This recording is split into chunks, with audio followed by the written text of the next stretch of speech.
Mie sambal, mie sambal, mie sambal. Sama-sama belajar. Assalamualaikum, Shalom, Om Swastiastu, Namo Buddhaya, Salam Kebajikan. Bertemu lagi dengan Mie Sambal, sama-sama belajar. Oke, pada kesempatan kali ini kita akan membahas bentuk-bentuk interaksi sosial. Di video sebelumnya, teman-teman sudah menyimak apa itu interaksi sosial dan apa saja syarat-syarat untuk terjadinya interaksi sosial. Nah, interaksi sosial dapat terjadi kapanpun dan dimanapun tanpa mengenal usia, status sosial maupun pendidikan. Misalkan seorang anak yang berusia 5 tahun sudah bisa berinteraksi loh dengan orang tuanya yang dimana usianya jauh lebih dewasa darinya. Ada beberapa bentuk interaksi sosial loh. Di antaranya ada proses asosiatif dan proses disosiatif. Pertama, proses asosiatif. Proses asosiatif terjadi apabila seseorang maupun sekelompok orang melakukan interaksi sosial karena adanya kesatuan pandangan. Proses ini terjadi pada 3 bentuk loh. Ada kerjasama, akomodasi, dan asimilasi. Kita bahas yang pertama dulu. Kerjasama. Teman-teman pasti secara mendasar sudah tahu apa sih itu kerjasama. Pastinya dalam kerjasama itu tidak bisa dilakukan oleh satu orang, namanya juga kerja dan bersama-sama. Kerjasama di sini dimaksudkan sebagai usaha yang dicapai oleh perorangan maupun sekelompok orang dalam merealisasikan suatu tujuan bersama.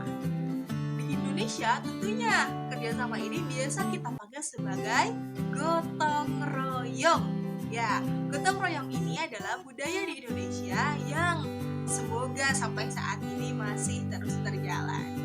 Gotong royong pada dasarnya merupakan suatu wujud interaksi sosial karena ditandai adanya suatu kerjasama antar masyarakat. Dalam pelaksanaan kerjasama itu ada 5 loh. Ada kerukunan, bargaining, koalisi, kooptasi, dan joint venture.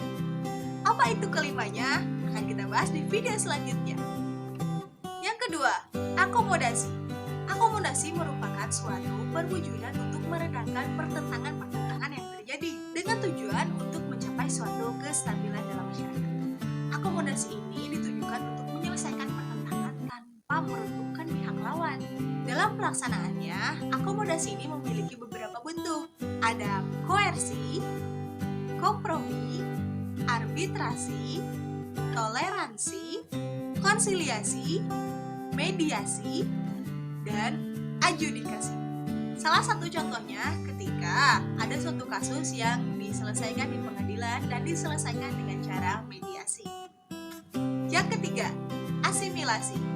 Asimilasi merupakan cara-cara bersikap dan berperilaku dalam menghadapi suatu perbedaan dengan tujuan untuk mencapai suatu kesatuan pikiran dan juga tindakan.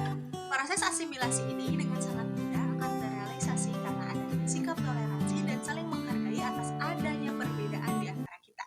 Perbedaan itu baik perbedaan budaya, ras, agama, dan lainnya. Selanjutnya, proses disosiatif. Proses disosiatif ini adalah suatu interaksi sosial yang mengarah pada pertentangan dan keregangan solidaritas sosial. Proses disosiatif ini terdiri dari 3 bentuk loh. Ada kompetisi, pertentangan, dan kontravensi. Pertama, kompetisi. Kompetisi itu merupakan suatu hal baik sebetulnya, tapi di dalamnya itu ada suatu persaingan di mana hanya ada satu orang atau beberapa orang yang akan diunggulkan. Dalam proses kompetisi ada suatu proses-proses untuk pengambilan keuntungan secara pribadi atau kelompok. Contohnya hal-hal yang ingin didapat adalah gelar juara atau suatu piala, penghargaan, piagam, dan lain sebagainya. Dalam persaingan ini atau dalam kompetisi ini juga terdapat 2 jenis, yaitu ada jenis yang perorangan dan juga ada yang kelompok. Tentunya dalam kompetisi ini kita sudah temui dalam kehidupan kita sehari-hari. Contohnya di kehidupan sekolah ada pemilihan ketua OSIS dan wakil ketua OSIS.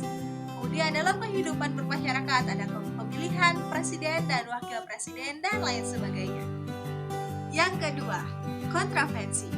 Kontravensi adalah sikap mental yang tersembunyi untuk orang lain. Kontravensi ini ditandai dengan adanya perasaan tidak yang secara tersembunyi dalam dirinya. Contohnya, ketika di sekolah, ketua OSIS kalian akan mengadakan suatu kegiatan tertentu. Namun, di belakang ternyata kalian tidak setuju dengan kegiatan tersebut. Maka timbullah rasa tidak suka atau kebencian kepada ketua OSIS ini. Ketiga, pertentangan. Pertentangan merupakan suatu proses di mana individu atau kelompok dalam mencapai tujuannya itu ada pada jalan menentang pihak lain. Penentangan itu disertai dengan ancaman ataupun kekerasan. Konflik terjadi ketika kedua belah pihak saling menggagalkan tujuan. Konflik yang terjadi di masyarakat contohnya seperti konflik pribadi, konflik sosial, konflik antar kelas sosial, konflik politik, dan konflik internasional. Sampai berjumpa di kesempatan selanjutnya. Mie sambal, mie sambal, mie sambal. Sama-sama belajar.